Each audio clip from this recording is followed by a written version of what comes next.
My name is Leo, and for the past 10 years, I've been living a double life. But I'm not a secret agent or a superhero. The truth is far stranger. I have an identical twin brother named Alex, and no one in my family knows he exists. It all started on our 18th birthday. Our parents sat us down, their faces grim. They explained that due to a rare genetic condition, only one of us could inherit the family fortune and, more importantly, the company that had been in our family for generations. The other would get a modest trust fund and be sent away, cut off completely. It was cruel, archaic, and apparently, legally binding due to some old family charter. They told us we had 1 month to decide which of us would stay and which would go. 1 month? How do you decide something like that? It felt like a death sentence. Alex and I were inseparable. We weren't just brothers, we were two halves of the same person. The thought of being torn apart was unbearable. We spent that month in a daze, brainstorming, arguing, and despairing. We couldn't choose. We wouldn't. So, on the final day, Alex came to me with a wild idea.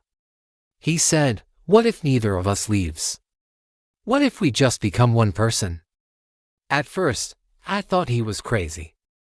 But the more he explained, the more it started to make a twisted kind of sense. We would both be Leo. We'd share the identity, the inheritance, the life. One of us would live at the family estate, while the other took a small apartment in the city. We'd switch places every few weeks. It was an insane plan, born of desperation, but it was the only way we could stay together. The first few years were surprisingly smooth. We were masters of deception. We kept the shared digital calendar that was our Bible, detailing every meeting, every conversation, every tiny detail of Leo's life. I'd go to a business dinner, and the next day Alex would have to follow up on conversations I'd had. He'd attend a family gathering, and I'd have to remember the little jokes and promises he'd made to our cousins. We perfected each other's mannerisms, our speech patterns, even our handwriting. It was exhausting, a constant mental tightrope walk. But it worked. We were pulling it off. The family saw one successful, dedicated son, Leo, running the company. They had no idea they were looking at two different people. The strain, however, was immense. The off-duty twin lived a lonely life. We couldn't form real friendships or relationships because we could only be half a person. Who would want to date a guy who disappears for weeks at a time with no explanation? The lies piled up, creating a fortress around us, but it was also a prison. The constant fear of being discovered was a weight that never lifted. A slip of the tongue, a forgotten detail, a person seeing us into places at once, any of it could bring our entire world crashing down. And the guilt was eating away at me. We were deceiving everyone we loved. My mother would hug me, her eyes filled with pride for Leo, and I'd feel like a fraud.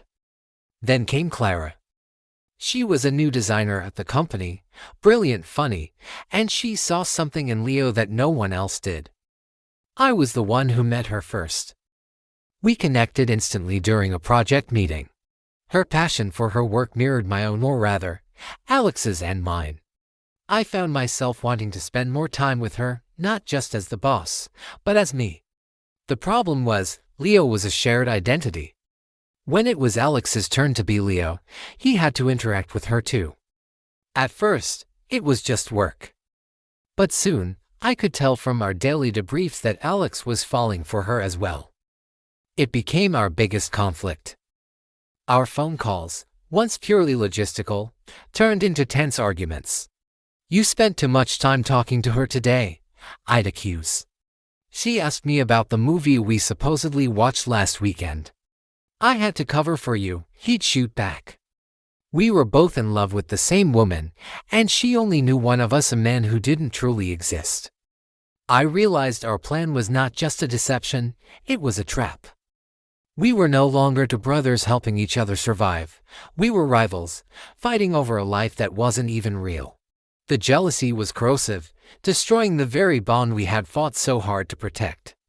I couldn't stand the thought of Alex being with her, and I knew he felt the same way about me.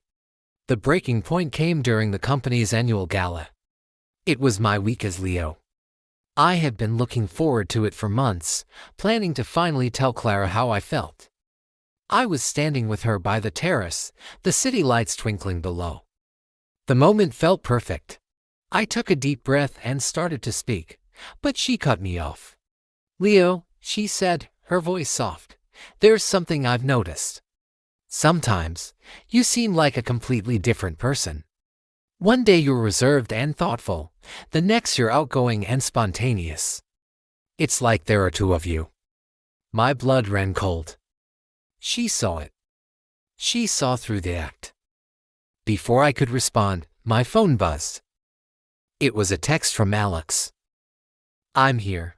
We need to end this now." I looked up and saw him across the room, walking towards us with a determined look on his face. My heart hammered in my chest. This was it. The whole charade was about to implode. Alex reached us, and Clara gasped, staring back and forth between us. The resemblance was perfect, undeniable. "Clara," I said, my voice shaking, "this is my brother, Alex." The silence was deafening. The lie was finally out in the open. We spent the next hour explaining everything: the inheritance, the impossible choice, the desperate plan we hatched as teenagers. We told her about the shared calendar, the secret apartment, the years of deception. We laid our broken, complicated lives bare. To my astonishment, after the initial shock, Clara's expression softened from confusion to empathy. She didn't run. She listened. Then, Alex did something I never expected. He turned to me and said, "Leo, this has to stop. I can't do this anymore. You should be with her. You met her first.